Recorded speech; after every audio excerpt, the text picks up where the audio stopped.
to get us thinking about some of the ideas that I will be presenting. I may not be able to answer these questions, but maybe during the discussion session, we could profile some answers. So some of the questions include: who is an African? Where does an African person belong? Especially if on the African continent, the African feels this sense of disorientation, as Ian Williams will call it, this sense of constant nervousness of belonging and becoming, as well as in the diaspora, where the African is always confronted with the question of where are you really from, which is really telling of this obsession with the source of our Blackness. So these are some of the questions that kind of guided the development of the chapter. I'm also not going to talk about the distinction. I know one controversy is the distinction between an African and a Black person, and whether there is a distinction at all. Ian Williams would say that Black is not the same as being African American or even as being African.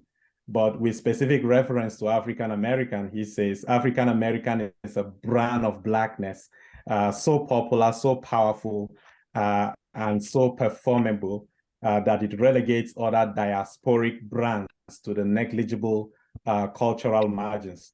So I'll be speaking about Africans for the most part, even also a very contentious term that we could unravel later on, and which makes me really to wonder, what can we really call ourselves if the terminologies of Black or African are quite problematic? What can we really call ourselves?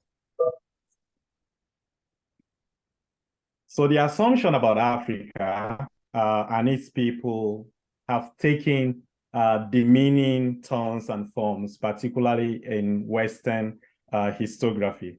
And I think we are all aware that Africa is often portrayed as essentially a no-history zone. And this is captured in the writings of so many European philosophers, one of whom is Fred Hegel.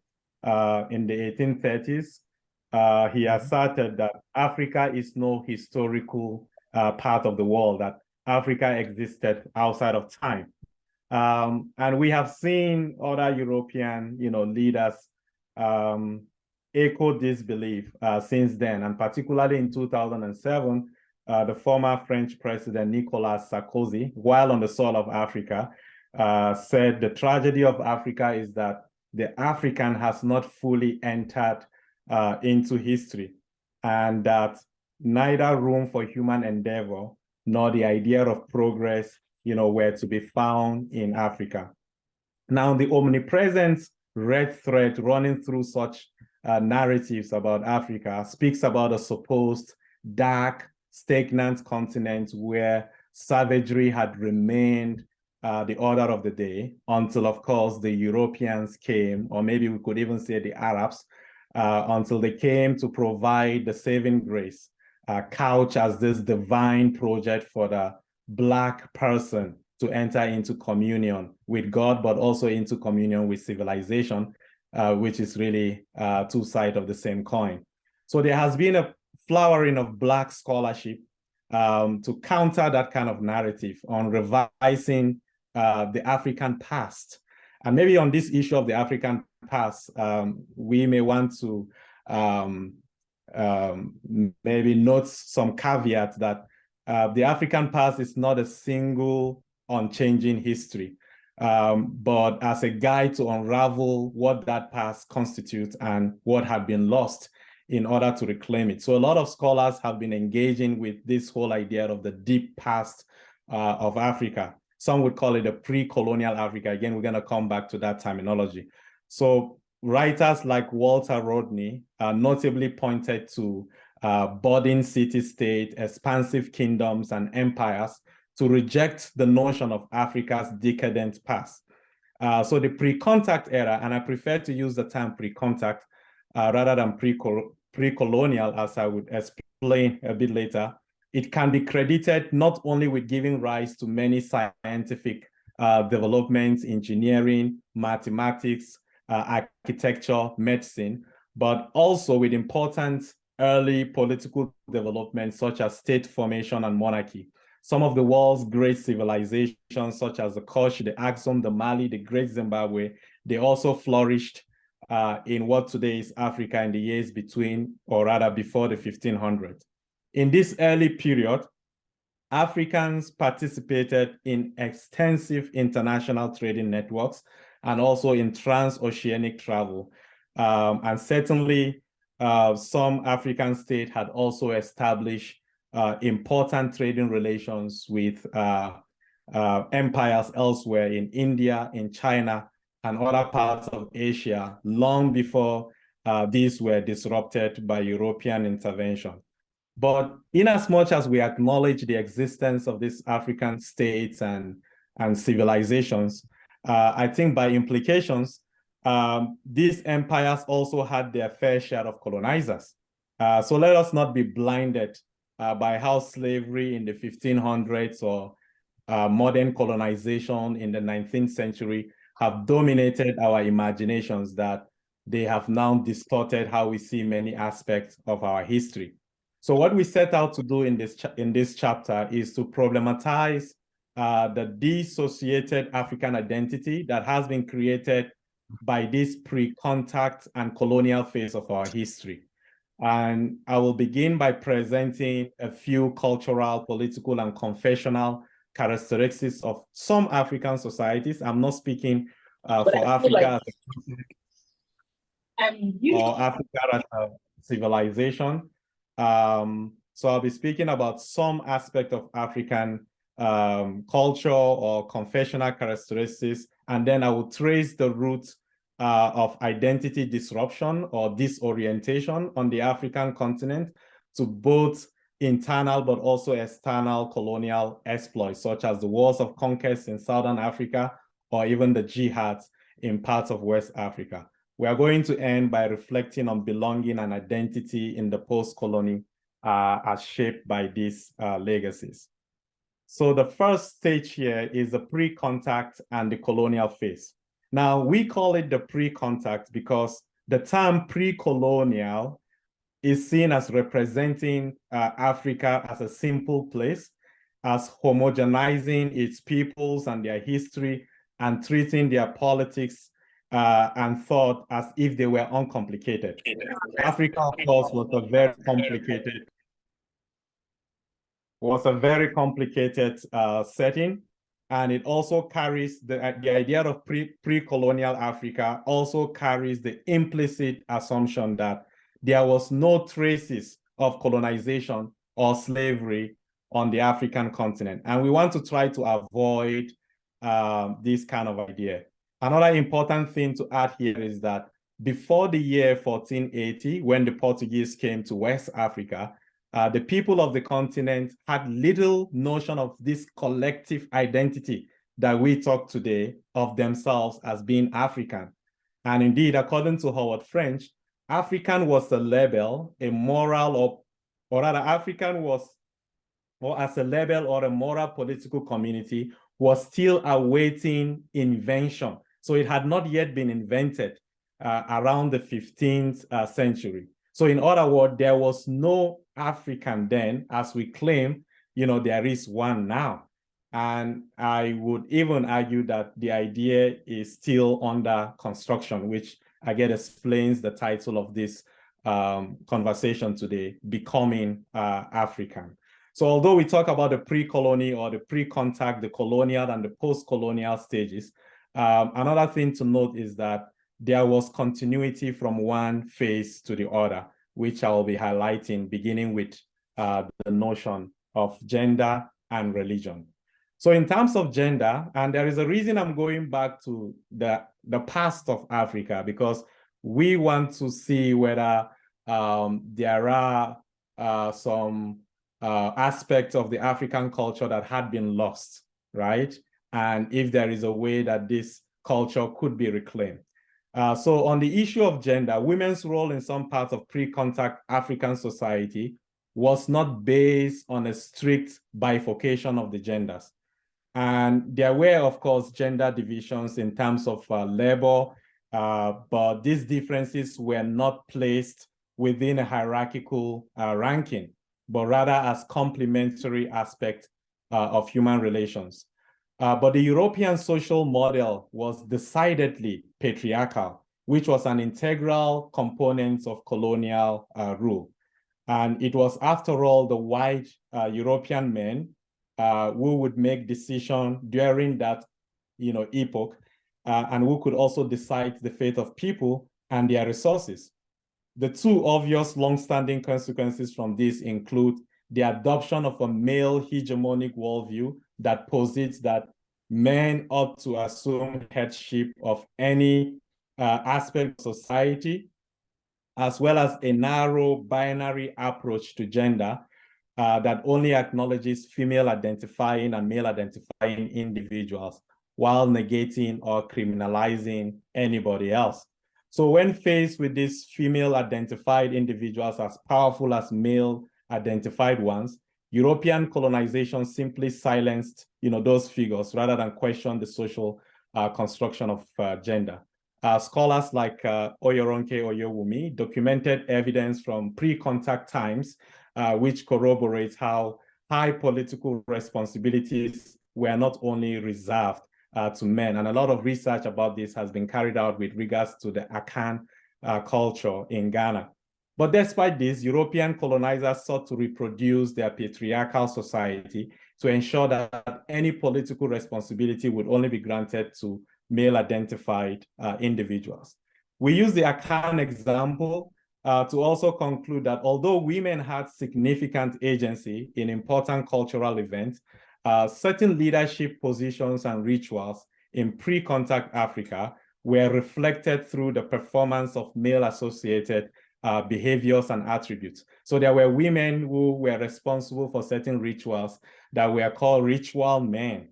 And also certain childbearing women were exempted from public affairs because certain men couldn't withstand blood.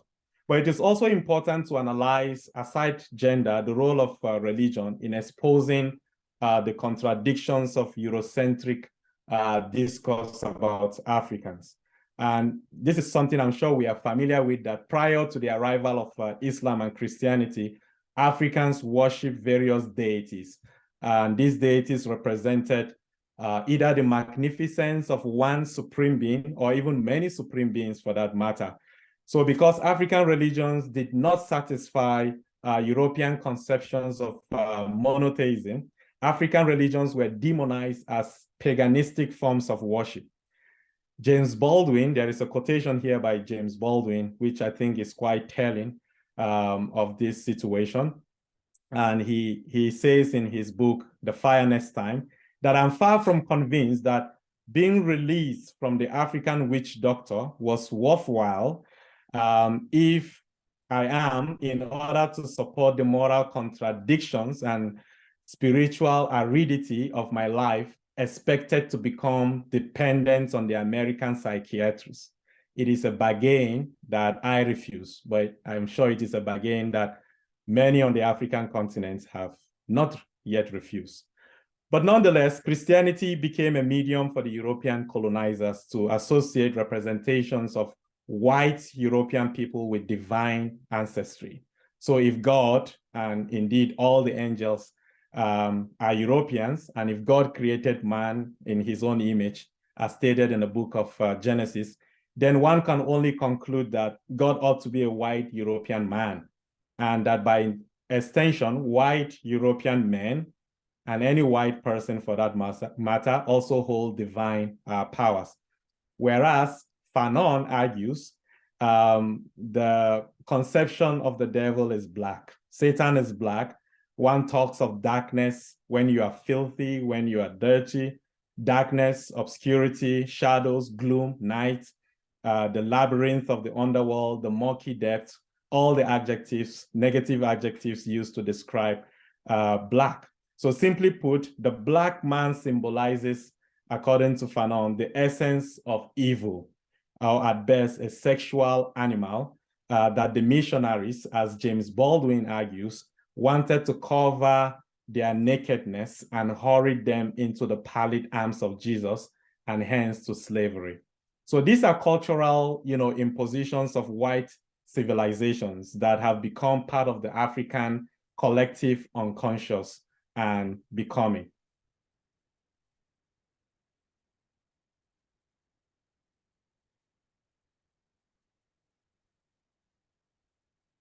So going further, the role of Islam in creating hierarchies and defining how one ought to be treated on the African continent, I think deserves some mention. It is indicated that in the 19th century in Northeast Africa, religion and whether one was a pastoralist was the criteria upon which social hierarchies and the eligibility to enslavement were decided. And such criteria coincided also at times with the idea of the skin color. So it appears that racialization and racial dynamics, they haven't followed a continuous linear evolution and have instead several iterations and deployments in Muslim societies on the African continent. It remains that for centuries, whether under Christian or Muslim rule, Blackness and generally being framed as the other has had profound identity-altering consequences for African people. So under European colonization, surrendering to a religion that could supposedly save them became another way to embrace modernity. The hubris of the Western proselytizers who brought Christianity was that they did not only discount the foundations of African beliefs, but also gave the impression that no religious heritage existed prior to their arrival on the African continent. In essence, modern religion became a tool for colonization, not only in terms of its denial of legitimate African values and cultural practices, but also with regards to the perception of the African as an inferior race. We also tried to delve into the pre-contact Africa to see if there were traces of this racial discrimination. We didn't find much, not to say that they did not exist, but we didn't find much. There were a few traces in pre-Arab and European Africa. While traces of racial orders existed in parts of Africa, given the religious observances, but also the stratifications between enslavers and enslaved people, we found that it was the Atlantic commerce in Black bodies, that is the Atlantic slave trade, and subsequently the European colonization that took this practice to another height. African people taken as captives to the US and other parts of the New World and the United Kingdom had their sense of sacredness of self and family obliterated from their minds and hearts. And this is not to say that slavery was non-existent in Africa before the Europeans or the Arabs came. I think this is a point that needs to be emphasized. So when Mansa Musa, the 9th king of the Mali Empire, when he made that extravagant trip to Egypt and subsequently to Mecca, his lavish use of slaves was eye-catching to the Europeans, as well as his flaunting of gold, which was actually what attracted the Portuguese to the continent. This may have reinforced Africa's reputation throughout the Near East as an inexhaustible source of Black, slave men and women. The legacy of this trip in 1324 haunted the region between the 1500s to the 1800s and set the creation of an Atlantic wall into motion. The Portuguese also found many of the kingdoms of Guinea, including the Jollof, where we got our jollof rice from, more than willing to trade for slaves, which was an already established practice among Black African societies and in trades across the Sahara, but not the type of barbaric slavery that the Europeans introduced, but it was reprehensible nonetheless. So it was then also that the idea of race became a principle for determining a person's enslavability.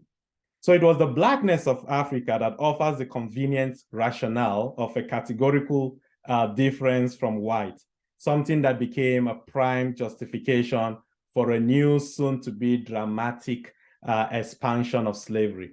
This was the kind of Blackness that Joseph Conrad referred to in his book, The Heart of Darkness, as the horror. The horror. It follows that in such a conjuncture, the only redeeming path for colonized people is to assimilate into the colonizers' ways to become human and modern. Since only the subjectivity and worldview of the colonizer was acknowledged, colonized people were effectively rebaptized during colonial times. Their borders were also drawn by the same powers who only sought to exploit them at the Berlin Conference. So in West Africa, we had the Kingdom of Dahomey became part of what is now Benin. The Ashanti Kingdom turned into regions of the Gold Coast, as initially named by European traders.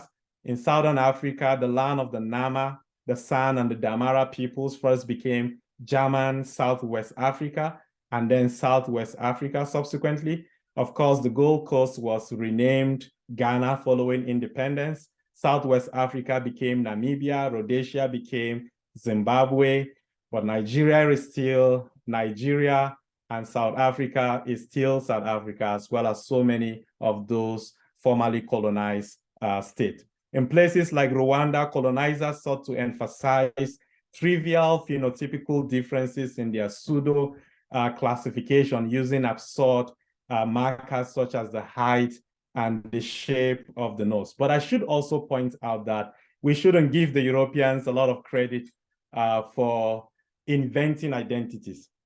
I should point out that Europeans did not necessarily invent new identities.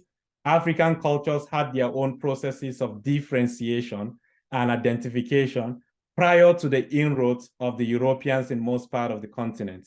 The Hutu, the Tutsi, the Kikuyu ethnic identities need to be understood across a much longer time prior to colonization, and not just as colonially invented or imagined communities.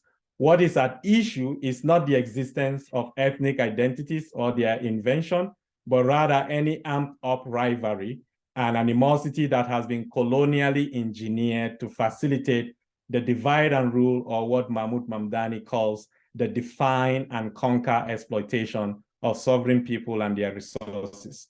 So in colonized countries, the figure of the colonizer became associated with power, while the colonizer's skin color became associated with both power and protection. The power to carry brutal and inhumane treatment, and the protection from facing the same.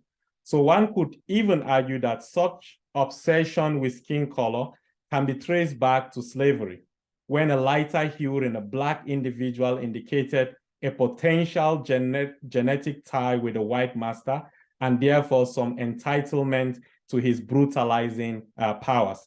The impact of such phenotypical citizenship, where people with white skin or lighter hues are awarded rights that nobody else can fathom, led to the adoption of the concept of race and its associated irrational and destructive hierarchy.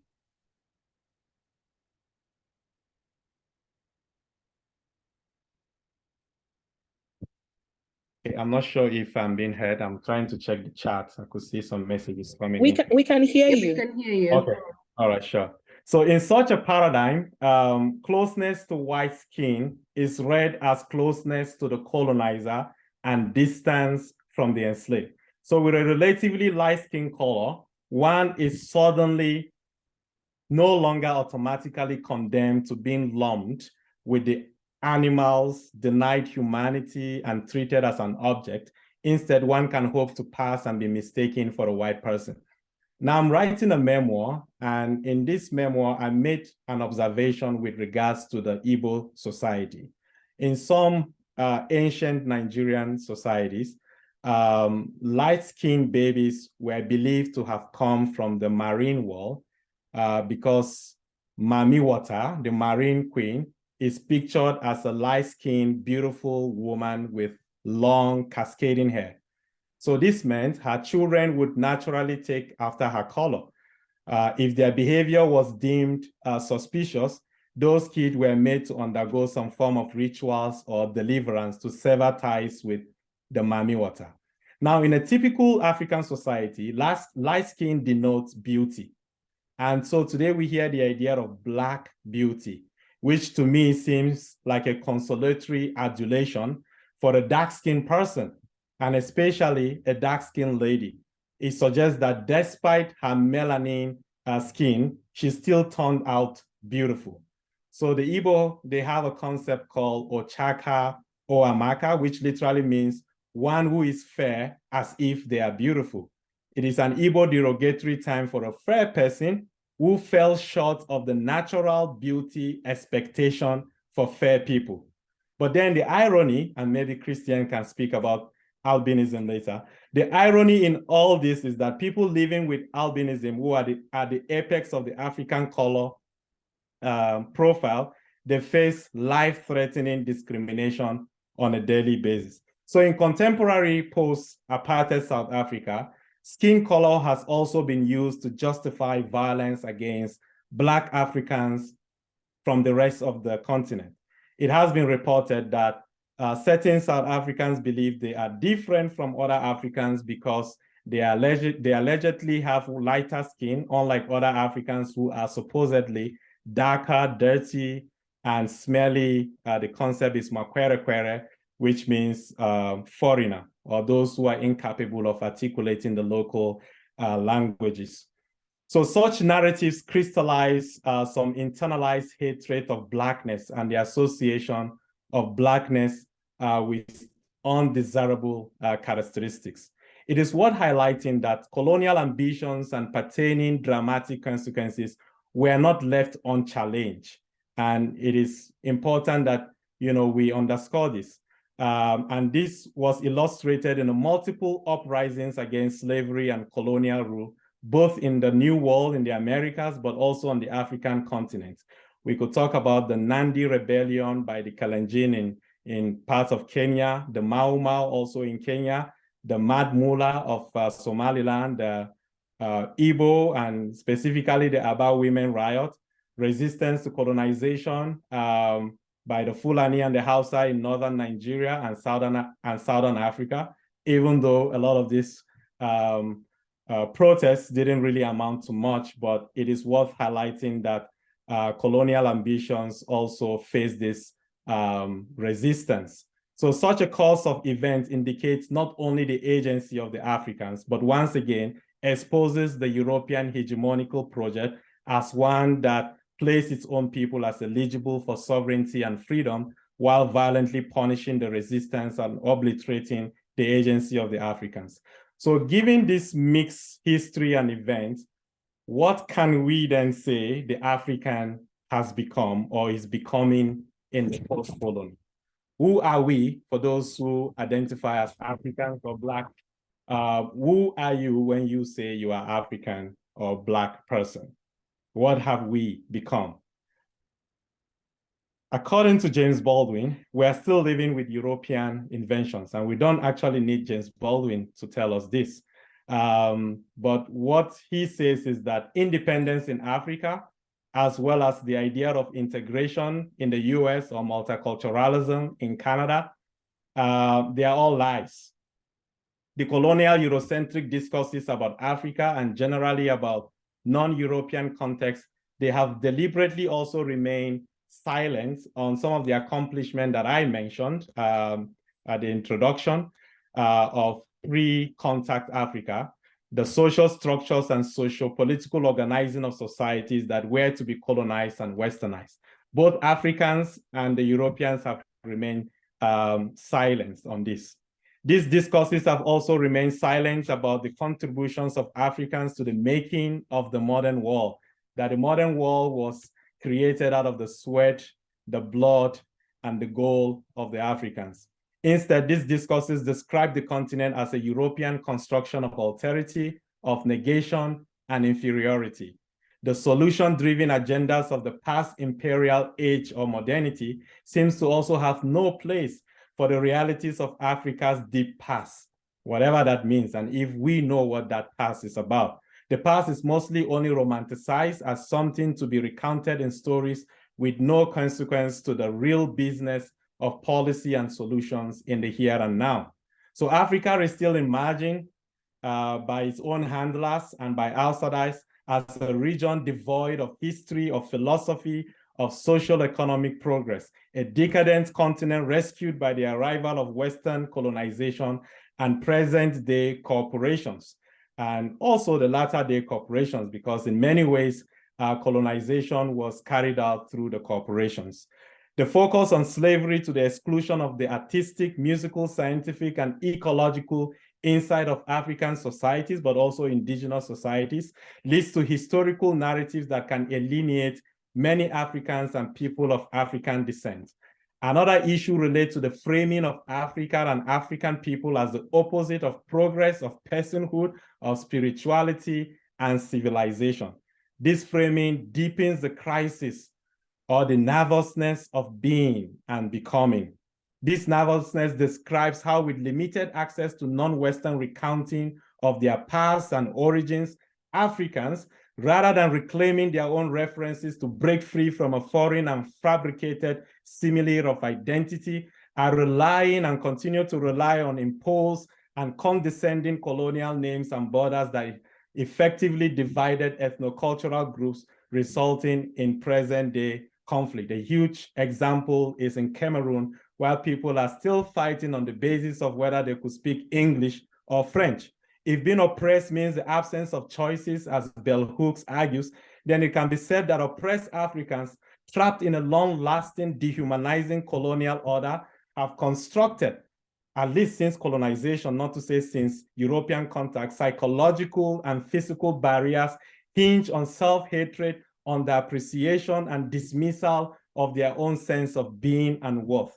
These physical, psychological borders have coalesced to wreak devastating havoc on the social political relations in the continent. In South Africa, as with Nigeria, Congo, Cote d'Ivoire, South Sudan, Tanzania, and so on, the nervousness of being and becoming has percolated national and everyday politics in the form of xenophobic and negrophobic attacks that alienates the relatively vulnerable foreigner, usually and unfortunately a foreigner that is not white, but also even more unfortunate is that this foreigner, for the most part, is a member of the same community as the so-called indigenes. Lateral violence has become the go-to answer, attacking those who have been historically marginalized and dehumanized to position oneself as superior and different from the alleged job stealer, disease spreader African. So what has the African person become really? A ghost of its own past that needs to be exorcised? And how do we do this without overcompensating or resembling the very same thing that we dread? We end the conversation by acknowledging that a new human consciousness that traverses myopic and reductionist discourses and preoccupation with racial difference must be sought as a matter of moral obligation to reshape our globally defective, oppressive, neocolonial, capitalist, patriarchal, heteronormative system that stagnates the journey of a people and disempower them from truly becoming themselves. Ian Williams has this quotation that I want to use to end. We need each other to anchor ourselves against waves of racial disorientation. And the last thing I have here is a question, maybe as we are discussing some of the points from this presentation, we can also answer.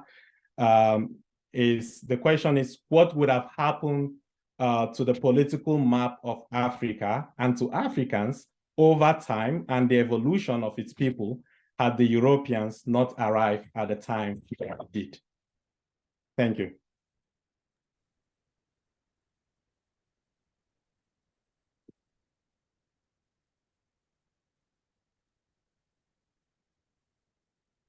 Thank you, Mr. Benjamin, for that wonderful presentation. So I'll leave the floor open for questions now. So do we have any questions on Zoom, in person? Yeah.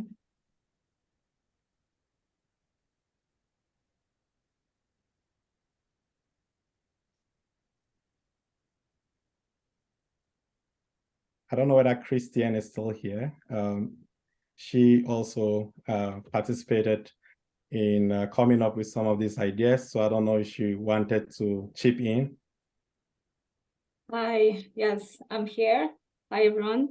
Thank you, Ben. Actually, there are a few points that I could touch on. I don't know how much time we have, so I'll try to be quick. First, I want to encourage us to think about the distinction between servitude and slavery. Because while it is true that indeed there were forms of slavery, servitude, prior to colonial contact, let's say, I think it's important to be able to imagine dynamics outside of a paradigm that is colonial. What I mean by that is that let's imagine that if, for whatever reason, another culture, another country arrived in the United States or Canada and said, well, you have jails, right? So we're going to take the people who are in jails, we're going to put them all their life in jails. We're going to make sure that their children also are in jail, even if they haven't committed any crimes. We're going to make sure that they are forced to have families under conditions that they do not want to live under. And we will say, well, this is already what you had in your society, right? So we're not doing anything new. Hopefully you can understand that there's a nuance, there's an instrumentalization of a dynamic that already existed for the purpose of the colonial project. So I wanted to highlight that. Let's be mindful when we understand, when we analyze those concepts, of the way that they have been reappropriated and disguised, right, to help implement the colonial project. That's one thing.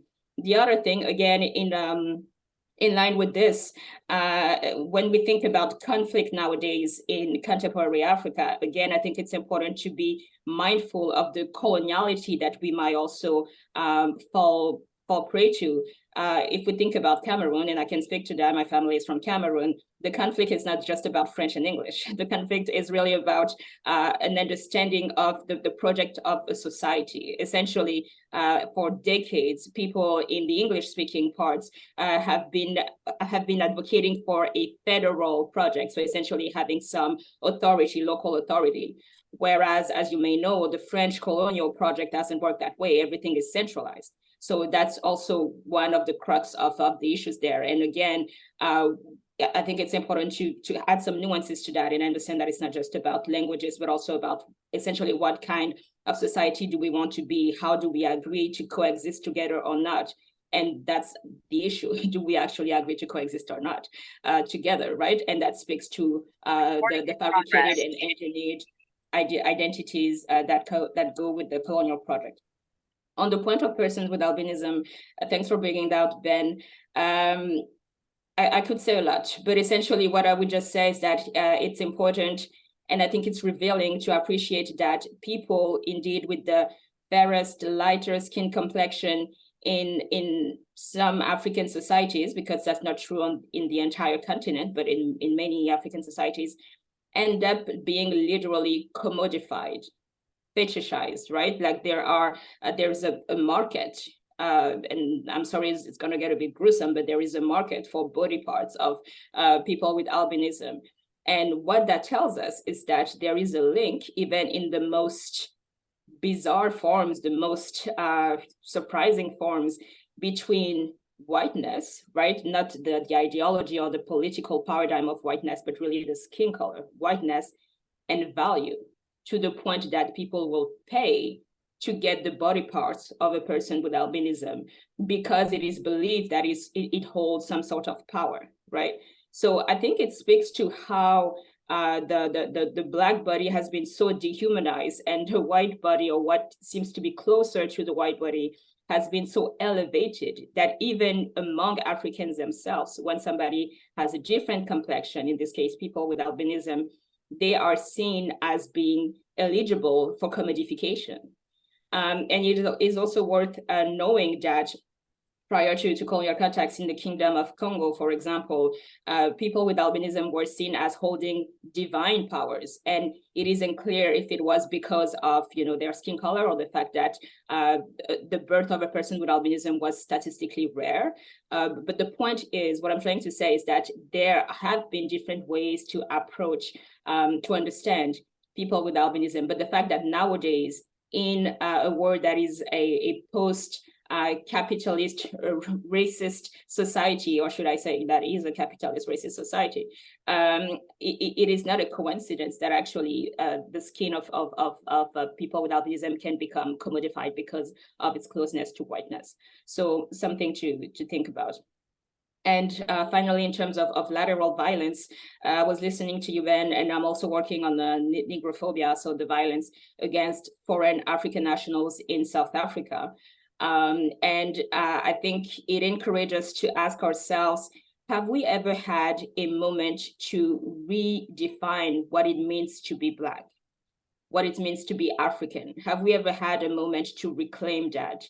Because what I'm seeing in my research is that the colonial paradigms, the colonial ideas, they haven't been challenged, essentially. What has happened, especially in contexts such as South Africa, where the end of the apartheid was only 30 years ago, they have been silenced.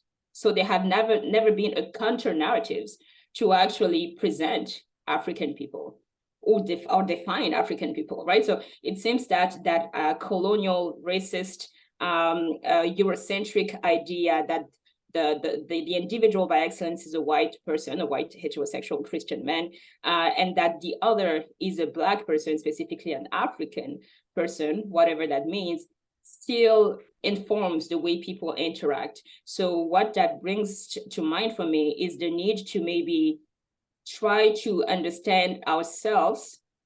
And I say ourselves because I identify myself as African and Black, but you take that if that resonates with you or not. But try to identify ourselves outside of a colonial paradigm. And I believe this is not something that has been done on the continent anyway.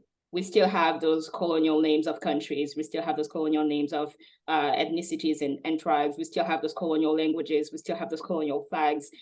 So a reflection that I encourage you all to think about. I'm going to stop talking. Thank you.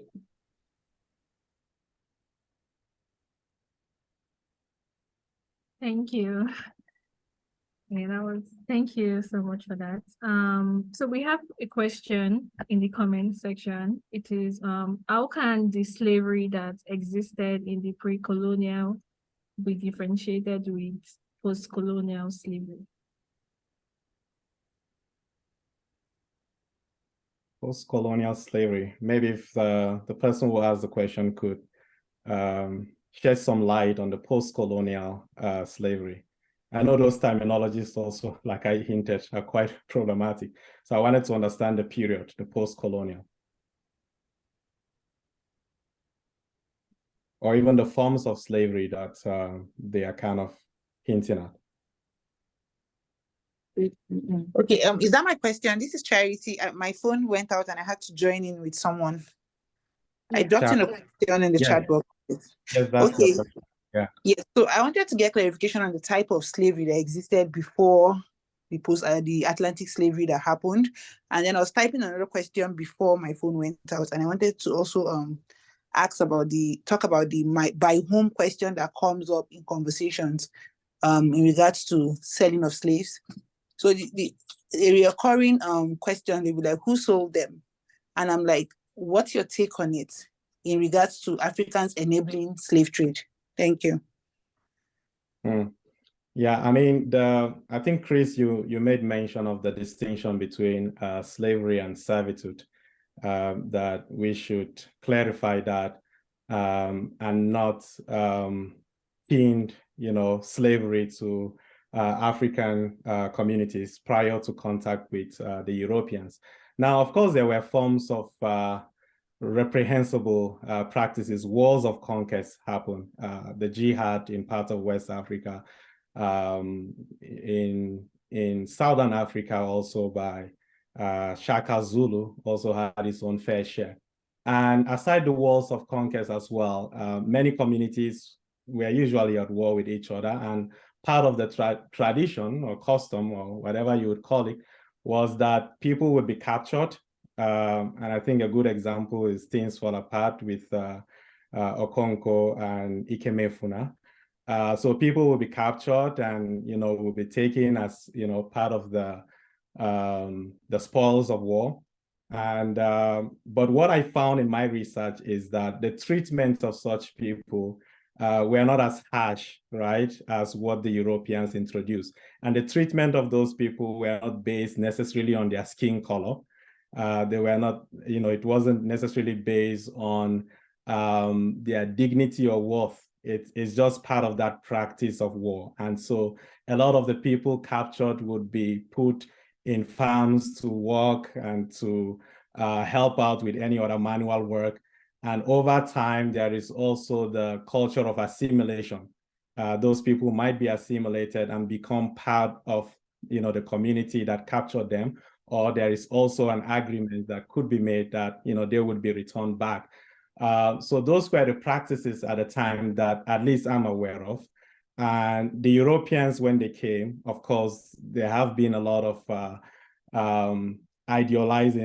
idealization rather of who the African person was by philosophers, and many of them came with that script, right? They were coming into the heart of darkness, and they were coming to exploit resources, but also to use these people who, of course, were not really people. So that sense of personhood, the dignity and worth and value of people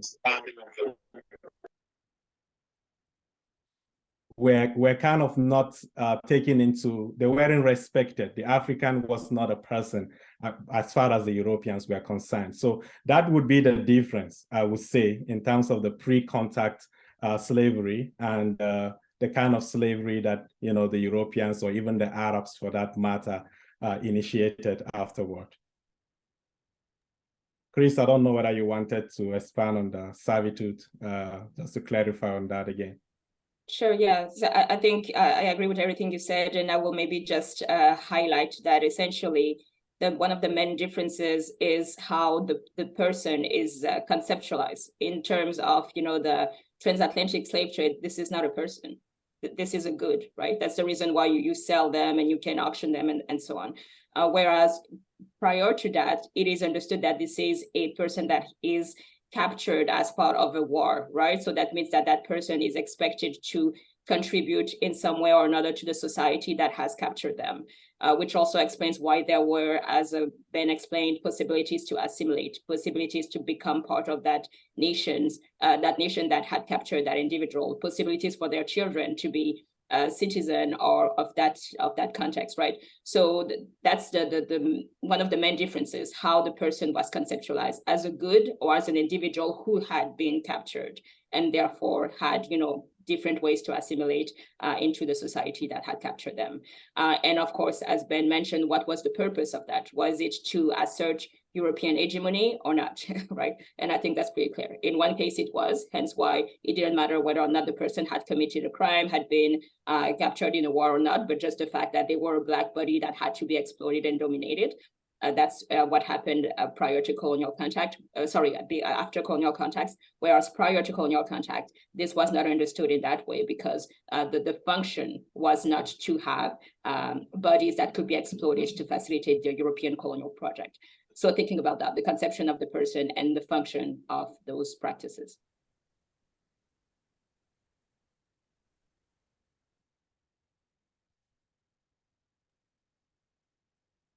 Hi, Bemi. Could I quickly say a couple of things? I know we're out of town, but first and foremost, I want to thank our presenter, Dr. Maiangwa, and actually practice that. Forgive me.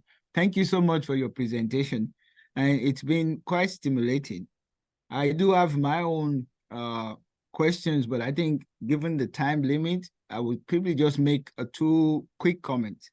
One would be a challenge to your work, as well as Chris's work, if I'm allowed to call her that. I think you said Christina, right? Could it be possible for us to consider, maybe as a side project, the history of slavery itself? Because oftentimes we kind of do the work of thinking slavery equals Black servitude and Black, basically enslavement. I think it's nice to step back based on what Chris said, that the definition of the human makes the transatlantic slave trade totally different from previous slave trades. But Europeans have enslaved Europeans, Asians have enslaved Asians, Africans have enslaved Africans. In fact, the whole idea of slavery, at least to my understanding, is more about power and conquest. You conquer somebody and it becomes a challenge integrating them to your society. So you create a position for them as slaves and they become economic elements within your society. But transatlantic slave trade took it one step further. And I learned this from James Turner, the late professor of African American studies, that this was the first human trading that essentially removed humanity from those that were enslaved. So there was no chance or no expectation of integration. And that's why African Americans were treated as puppies, where you could have puppy mills, if you allow me to use that term, people producing children and their children being sold. That was barbaric. That was, even in the worst slave enslavement prior to transatlantic state, that was not done. So as she rightly said, what makes the transatlantic slave trade separate or more inhumane is the removal of the humanity of those who were enslaved. The definition was they were objects, they were chattels to be handled the way you handle property. Unlike previously, at least given the limited knowledge I have about slavery around the world, those who were enslaved in the Caucasus of Europe, in the parts of Europe where even till today, their history is celebrated as being those who built all kinds of parts of Europe, there was an element of space for them, integration eventually, or even quote unquote liberation. But transatlantic slave trade changed our perception. So that's my first challenge. Maybe we need to also consider how universal slavery was. And secondly, and I don't want to challenge your premises, I want us to imagine that across the world, irrespective of the issue of albinism, light skin, dark skin, on the economic scale in almost every part of the world. And this is also something I got learning from James Turner. The darker you are, the lower you are on the economic scale, irrespective of location, irrespective of other variables. Now you can say, oh, that's overgeneralization, but given the data, it appears even in countries that are, as you have highly, especially beautifully pointed out, even in countries where we're all Africans, the lighter skin seems to be the more favored. And even in places where they don't think of race, because they're all the same race or they already agree that one race is better than the other, the lighter you are, the higher you are on the economic scale. So that could be another thing we need to consider. It's not just European engagement, it's also Arabic engagement, it's also African superpowers. Because I come from an empire that dominated other groups.